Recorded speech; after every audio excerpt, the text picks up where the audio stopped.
Well, I totally nerded out because when I get my notes and it has Zack Ward, it's going through all the different stuff, and it says, cool, I'm literally going to read you what it says. It says, iconic role in the holiday classic, A Christmas Story, as the raccoon hat-wearing bully. And I'm like, what? That's Scut Farkus. It's a Scut Farkus affair. Who wrote this? I'm that nerdy, to be perfectly honest. That's funny. That's funny.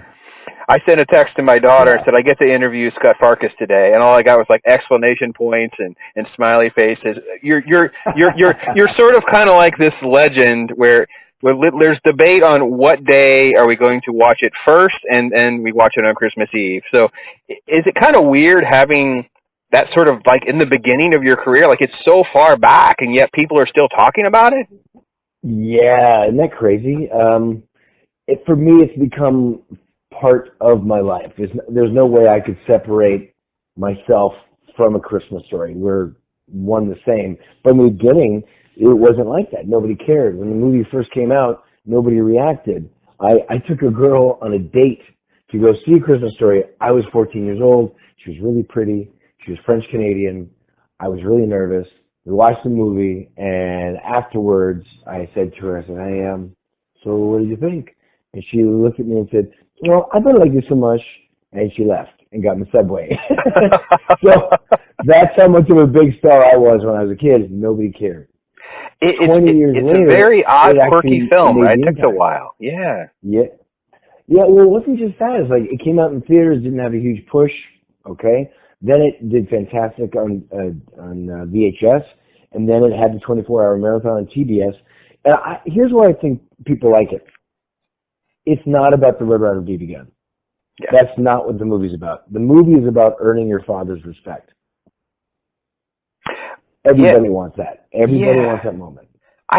For me, it's about being genuine. I really feel, I'm an Indiana kid, and I know that it's, right. All this, it's filmed here, and but it really captures what life was like in such like almost raw. It actually almost feels like such an independent film by typical movie standards. And when I see this, the scene with the bully, to be honest, that's just real life. We all had all this happening, and there was no one there to rescue everybody and talk about political correct nonsense. You had to deal with a Scut Farkus in your life. Right. And I think when they originally,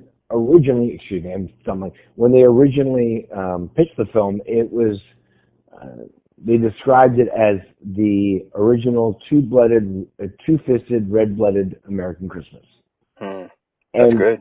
That's what I love about that film is that you're right. It doesn't apologize for anything. It is what it is, and these people are honest and genuine and faulty, and they screw up, but they support each other, and they're in the middle of a bad time trying to make good things happen. Absolutely.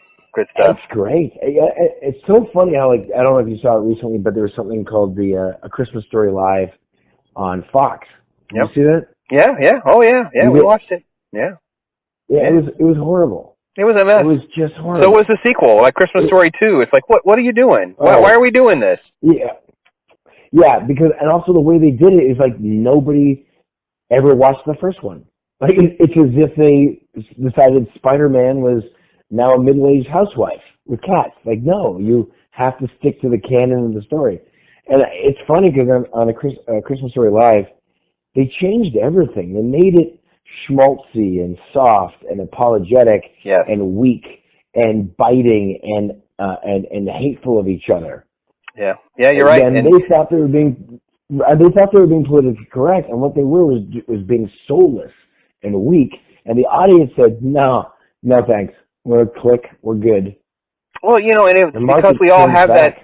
We have that dad that was, cursing at the furnace, and we're talking about the soft glow of electric sex in the window. I mean, the brilliance of the brilliance of the film. By the way, I watched the film probably 90% of the time with the subtitles on, so I can make sure that I'm engaging all of the rich dialogue. So it's just the way to go. Wow. Yes, good stuff. Yeah.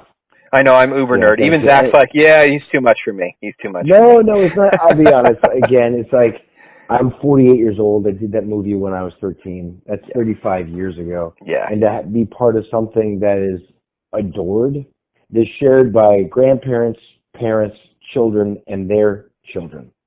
It's rare, and it's a blessing. It is a blessing. You're a blessed man, and it's great to see. Look, life has very, very strange streets and avenues for us all to venture down. And who would have known that Scut Farkus would grow up to now be leading the campaign for allsportsmarket.com, where you can enjoy buying stocks and really get engaged in your sport. It's just crazy how life works. And folks, it's really, really cool. You need to really spend some time looking at this. We're going to put the links on both the YouTube video and our online versions of this. Kind of make sure you can catch it for yourself. And we appreciate Zach's time and give us a heads up on all this working for you. Good luck to you, my friend. Hope it goes well. Hey, my pleasure. If you have any questions about the site, hit me back up and we'll talk about it. And otherwise, have a fantastic week.